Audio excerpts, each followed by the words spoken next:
You have been lied to your entire life. You were told that love is a bottomless well. You were told that if you care enough, if you give enough, if you sacrifice enough, you will eventually reach the heart of the people you desire. You were told that selflessness is the highest virtue, that caring is the ultimate currency of a good person. So you gave. You gave your time, you gave your energy, you gave your peace, and you gave your soul. You became the martyr of your own relationships. You walked on eggshells to keep the peace. You swallowed your own truth to avoid rocking the boat. You became a chameleon, changing your colors to fit whatever mood, whatever crisis, whatever storm the people around you were currently experiencing. And look where it got you. You are exhausted. You are resentful. You are sitting in rooms filled with people you have moved mountains for, yet you feel completely, utterly alone. You feel like a ghost in your own life. You are waiting for the reciprocation that never comes. You are waiting for the thank you that feels genuine. You are waiting for someone to finally see the cost of the blood you have been pouring out on their behalf. But it's not coming. And the worst part? You are the one who trained them to treat you this way. You taught them that your boundaries were suggestions. You taught them that your presence was guaranteed, regardless of how they behaved. You became an emotional doormat, and then you had the audacity to be surprised when people walked all over you. Stop doing it. Stop trying to fix your friends. Stop trying to save your partner. Stop trying to manage the emotions of everyone in your orbit because you're terrified that if they aren't happy, you aren't safe. That is not love. That is codependency disguised as virtue. That is a trauma response wearing the mask of a martyr. If you are finally ready to stop bleeding out for people who wouldn't stop to hand you a bandage, hit that subscribe button right now. We don't do comfort here. We don't do the fluff that keeps you stuck in these toxic loops. We are here to build minds that are unbreakable. If you want the truth, the raw, ugly, necessary truth, you belong here. Let's get to work. Now, let's talk about the Stoics. You think they were cold? You think they were unfeeling robots? That is the misunderstanding of a generation that conflates caring with anxiety. Marcus Aurelius, the most powerful man on the planet, sat in his tent on the cold, muddy borders of the Danube, surrounded by betrayal, war, and plague. Do you think he spent his time worrying about whether his generals liked him? Do you think he spent his nights trying to manage the emotional outbursts of the people who surrounded him? No. He understood the dichotomy of control. He understood that his opinion of himself was the only thing that mattered. He knew that he could be a good man, a just man, and a courageous man without needing anyone else to validate his existence. The Stoics didn't suffer because they didn't attach their happiness to things outside of their control. And let me tell you something that will hurt, the emotions of other people are the most volatile, the most uncontrollable, and the most dangerous things you can possibly attach yourself to. When you care too much, what you are actually doing is attempting to colonize the interior world of someone else. You are trying to micromanage their reaction to reality. You think that if you do enough, if you are good enough, you can stop them from being angry, or sad, or hurt. But you can't. That is an illusion. You are not a god. You are not an emotion regulator. You are a human being with a limited amount of focus, a limited amount of energy, and a limited amount of time. Every single second you spend trying to manipulate the emotional state of another person is a second you are not spending cultivating your own virtue. The Stoics called this the hegemonikon, the ruling faculty. It is the part of your mind that decides what is true and what is good. When you care too much, you abdicate your ruling faculty. You hand the keys to your internal kingdom over to your partner, your parents, your boss, your friends. You let them dictate whether you are calm or anxious, whether you are happy or miserable. You are no longer the master of your own house. You are a tenant paying rent in someone else's drama. This brings us to the paradigm shift. You need to stop looking at boundaries as walls and start looking at them as alignment. Most people think boundaries are about pushing people away. They are not. Boundaries are about defining where you end and where the other person begins. It is an act of clarity. It is the ultimate act of respect, to you, and to them. When you have no boundaries, you are saying to the world, I don't have a self. Use me. When you have firm, stoic boundaries, you are saying, I am a person with values, with principles, and with a life of my own. I can love you, I can support you, I can walk with you, but I will not merge with you. This is the shift from care to duty. Caring is an emotion. It is fickle. It is the weather. It changes from day to day. Duty is a principle. It is the bedrock. If you are a parent, you have a duty to your children. You provide for them, you teach them, you protect them. But you do not have to be their emotional servant. You can love them fiercely while letting them fail. You can be present without being codependent. If you are in a relationship, you have a duty to be honest, to be faithful, and to be supportive. But you do not have a duty to be their therapist, their punching bag, or their emotional crutch. The Stoic approach to relationships is not about detachment, it is about right attachment. It is about loving people while remaining entirely sovereign. Think about Epictetus. He lived as a slave. He was physically crippled by his master. He had no control over his body, his location, or his possessions. But he was free. How? Because he refused to let his soul be touched by the cruelty of others. He kept his inner citadel untouched. You have it so much easier than Epictetus. You are not in chains. You have a roof over your head. You have the ability to think. You have the ability to choose. Yet, you are choosing to be a slave to the expectations of people who, let's be honest, don't even know who you are. They don't know the real you, because you've spent your whole life hiding your true self to make them comfortable. You are a performer. You are putting on a show called The Good Person, and the audience is bored.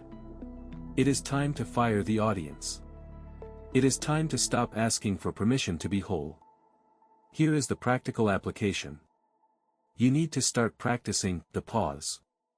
When someone comes to you with their crisis, and they always come to you, because you are the one who always listens, you must pause.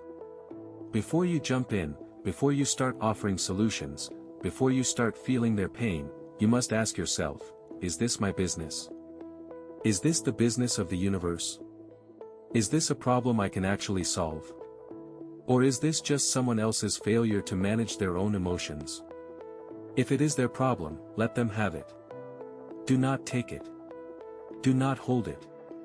Do not carry it. When you listen to someone's trauma for hours on end, you are not being a good friend. You are being an accomplice to their cycle of victimhood. You are validating the idea that they are helpless and that they need you to survive. That is not love. That is enabling. A true friend is someone who can look at you and say, I am sorry you are hurting, but I am not going to let you drag me into the mud with you. I am going to stand on high ground. If you want to come up here, I will help you. But I will not come down to the muck. That is what a Stoic looks like in a relationship. They are the anchor. They are not the ship being tossed by the waves.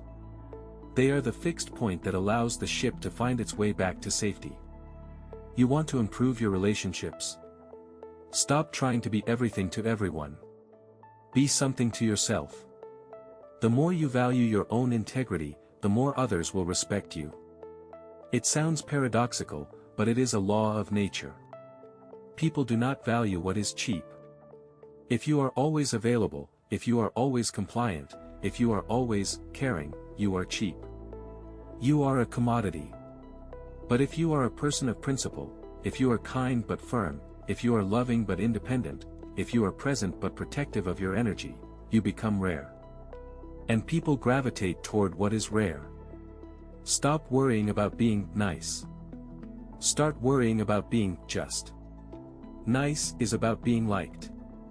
Just is about being right.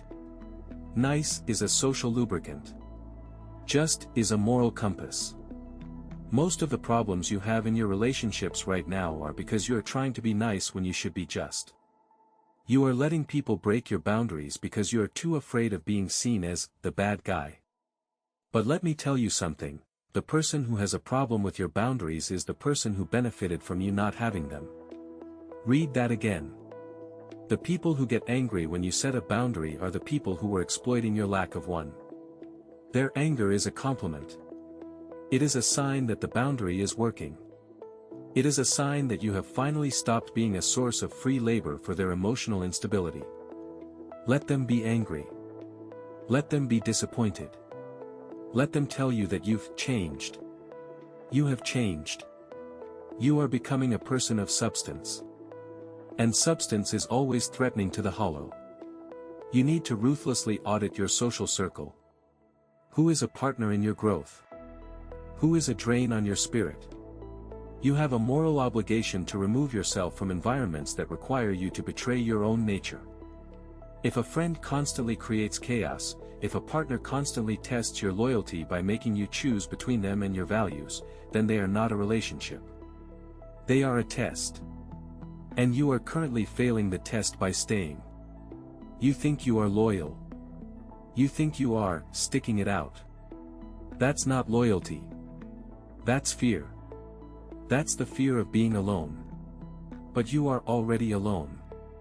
You are alone because you aren't showing up as yourself. You are showing up as a hollowed-out version of yourself, built to satisfy the needs of others. You will never feel connected to anyone until you are first connected to yourself. You will never feel understood by anyone until you first understand yourself. Start spending time alone. Real time. No podcasts, no scrolling, no improving yourself. Just sitting with your own mind. Can you stand it? Can you stand the silence? Most people can't. That is why they fill their lives with noise and other people. They are terrified of the person they see in the mirror when the music stops. But the Stoic loves the silence. The Stoic knows that the silence is where the truth lives. When you learn to enjoy your own company, you stop needing people. And when you stop needing people, you start being able to love them.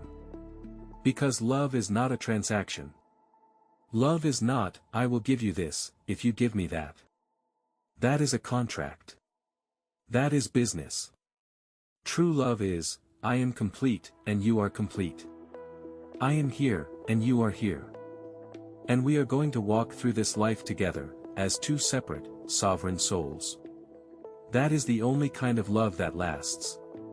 Everything else is just attachment. Everything else is just grasping.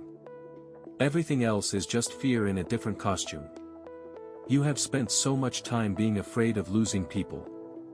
You have spent so much time walking on eggshells.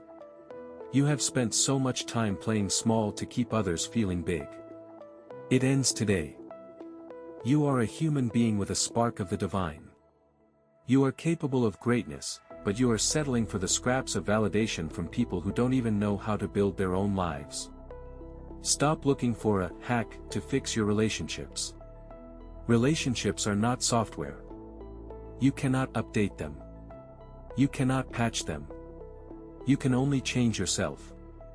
And the moment you change yourself, the moment you stop being the person who can be used, the person who can be manipulated, the person who is always on, your relationships will either transform or they will shatter. If they shatter, good. That was dead weight you were carrying. Let it fall. If they transform, good. You have earned a higher level of connection. Either way, you win. Because you are no longer playing the game of, please like me. You are playing the game of, I am. I am who I am. That is the most powerful sentence in the English language. You don't need them to agree with you. You don't need them to understand you. You don't need them to validate you. You just need to be true to yourself. You have been running on a treadmill of other people's expectations for so long that you've forgotten what it feels like to walk on solid ground. Today, you step off the treadmill. Today, you stop caring about the opinion of the crowd, and you start caring about the opinion of the one person who actually matters, the person looking back at you in the mirror. You have wasted enough time. You have wasted enough energy. You have wasted enough life. The world is chaotic, cruel, and indifferent. It doesn't care about your trauma. It doesn't care about your intentions. It only cares about reality. And the reality is that you are responsible for your own mind. You are the gatekeeper. Stop letting people walk through your gates without paying the toll of respect. Stop letting people dump their trash in your garden. Stop being a victim of your own kindness. It is time to be strong. It is time to be sovereign. It is time to be free. The people who truly matter will adjust to the new you. The people who don't, never mattered in the first place. Do not look back. Do not apologize for your growth. Do not explain yourself to people who are committed to misunderstanding you. Your integrity is your fortress. Your peace is your priority. Your life is your own. Now, go out there and live it like you actually own it. You are not a vessel for others to fill. You are a fire. Stop asking for permission to burn. The world is waiting for you to stop playing the martyr and start being the architect. The noise of your anxiety is finally fading. The clarity of your purpose is finally emerging. You have the power. You have the truth. You have the way. The rest is just noise. Ignore the noise. Focus on the path. Walk with your head held high, and never, ever compromise your character again. It is time to lead. It is time to act. It is time to be. Everything you need is already within you. Now, stop talking. Stop reading. Stop planning. Go live. Go be the rock that stands against the current. You are ready. Do not hesitate. Just do it. The path is clear. The work is yours. The time is now. You are not a spectator in your own life. You are the protagonist. Stop writing yourself as the victim. Rewrite the ending. Make it a masterpiece. Because you are the only one who can. Get to work.